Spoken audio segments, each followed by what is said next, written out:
Unfortunately, the argument for socialism and communism has gotten so painstakingly obvious.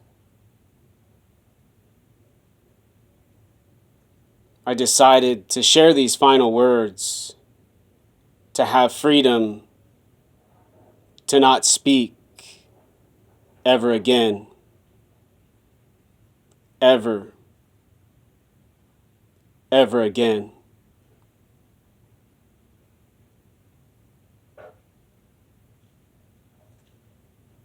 There's these politicians, there's these activists, there's these brilliant geniuses who are intelligent.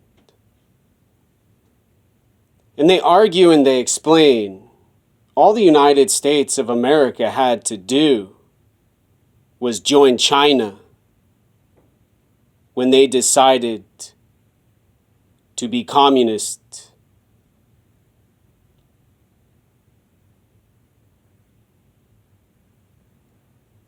They brought over the Tibetans who fled from China and their violence and aggression.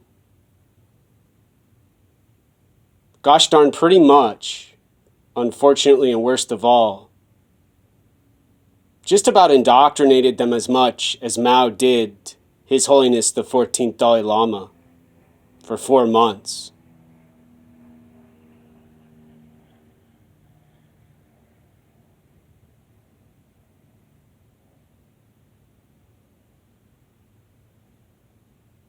They've said all along, Bernie Sanders eventually having a heart attack.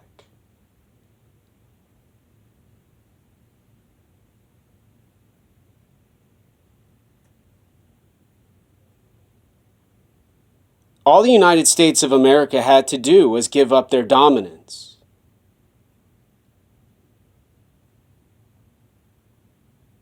And there would be the beauty of the revolution, the People's Republic of China appreciates now in 2022. All the United States of America had to do was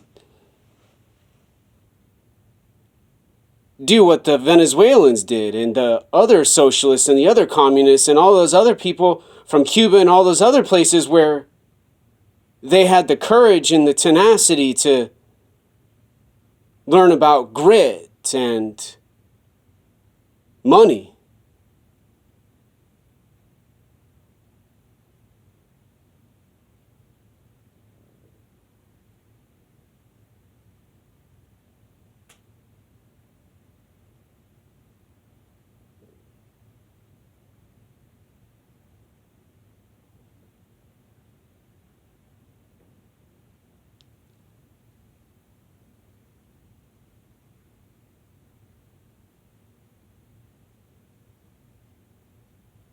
In other words, all of the other parts of the world, the whole world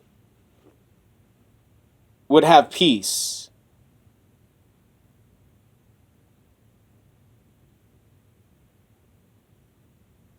These socialists I'm talking about on this video, these communists, proclaim as the theory of in the philosophy of equality, the whole world would achieve with the United States of America submitting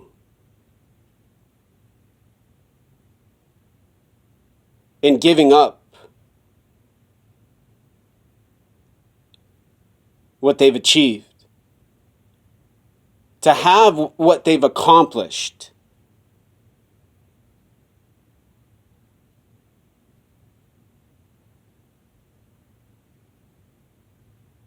All of the other countries, all the other nations, every other place on earth would follow.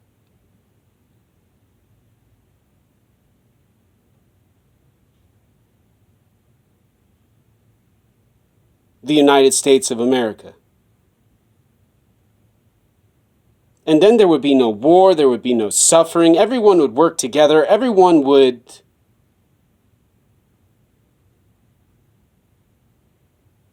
live in harmony.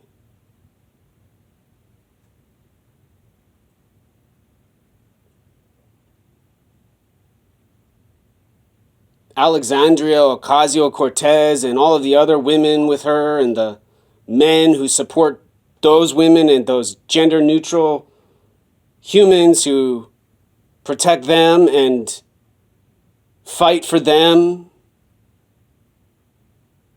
they'd all have the money to fix the problems they say they stare at and stare at and stare at in Washington, D.C.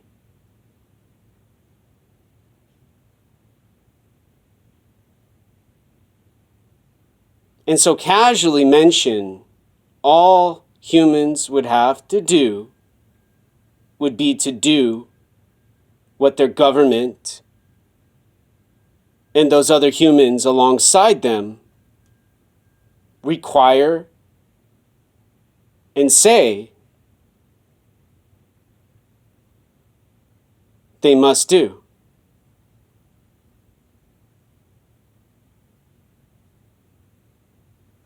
At the University of Washington, they have Karl Marx stickers next to a Hispanic Karl Marx sticker. They have a black African American who says to the white person, "You're a racist for saying they are black African American."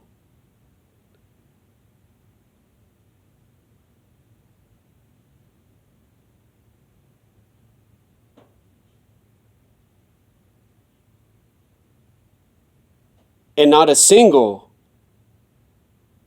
human,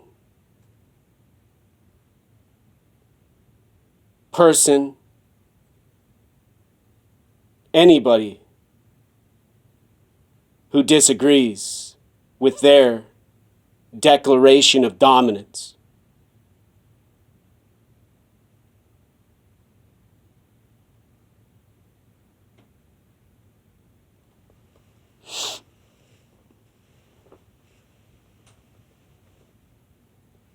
California, Oregon, Washington State, all ready for China to ride the seas and land on the shores of their land they have declared now with no climate change. Banning those disgusting, nasty, filthy, rotten gas cars in 10 or so years.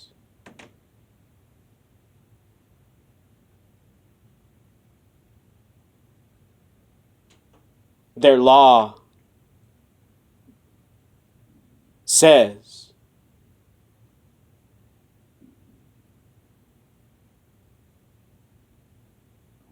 revolutionaries in New York City ready for the Russians, all the Antifa supporters ready for those comrades who are fighting those Ukrainians, who are annoying them, supporting the colonialism the Vermont senator says has to do with those frustrated, poor who suffer.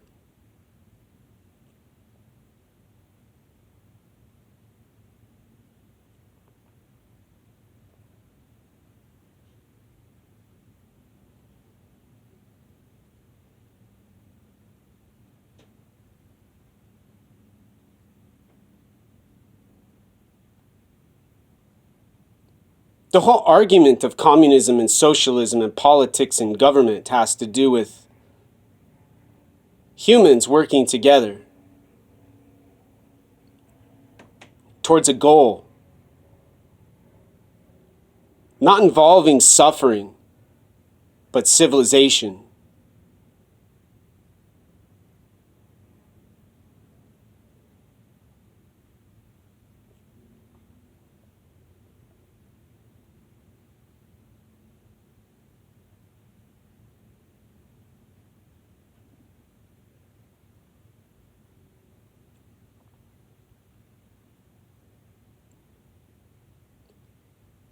But what these explanations lack has to do with freedom.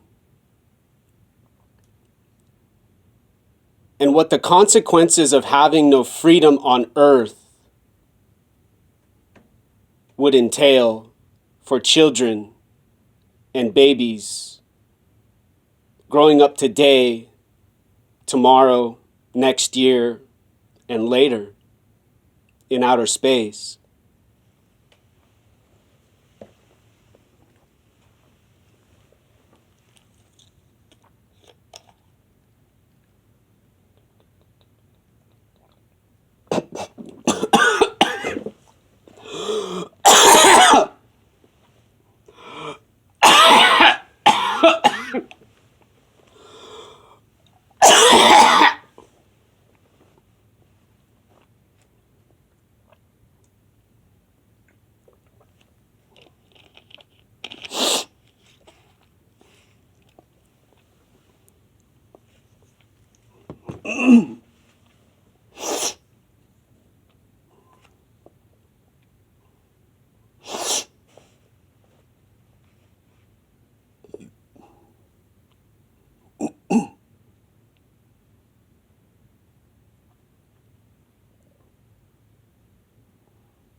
Socialist and communist psychology does not involve a dinosaur with a gray brain and a purple heart. Similar to what I learned about in the 90s,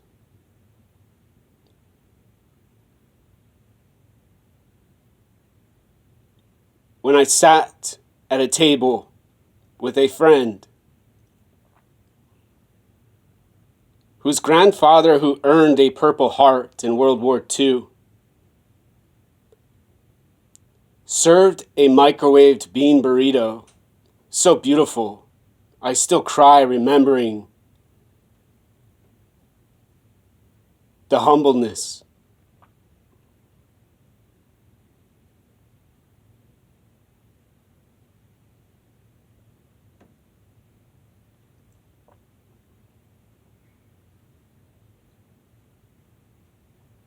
Indeed, there's probably no psychiatry needed in socialism and communism and other political ideologies and philosophies of government about theory.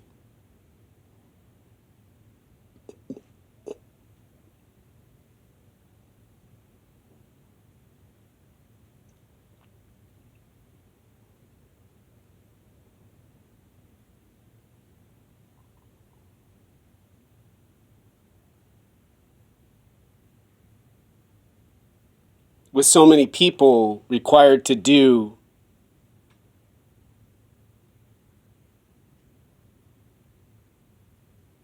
say, speak, think,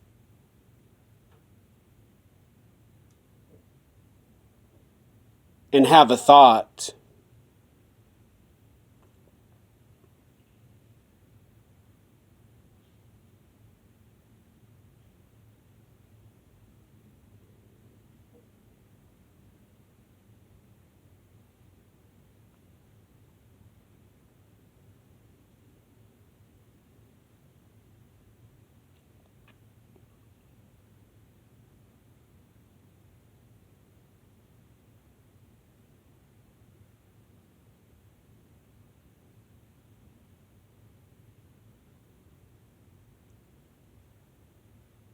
Socialists and communists almost never talk about psychology, neuroscience, neuropsychology, and especially psychiatry and computational psychiatry.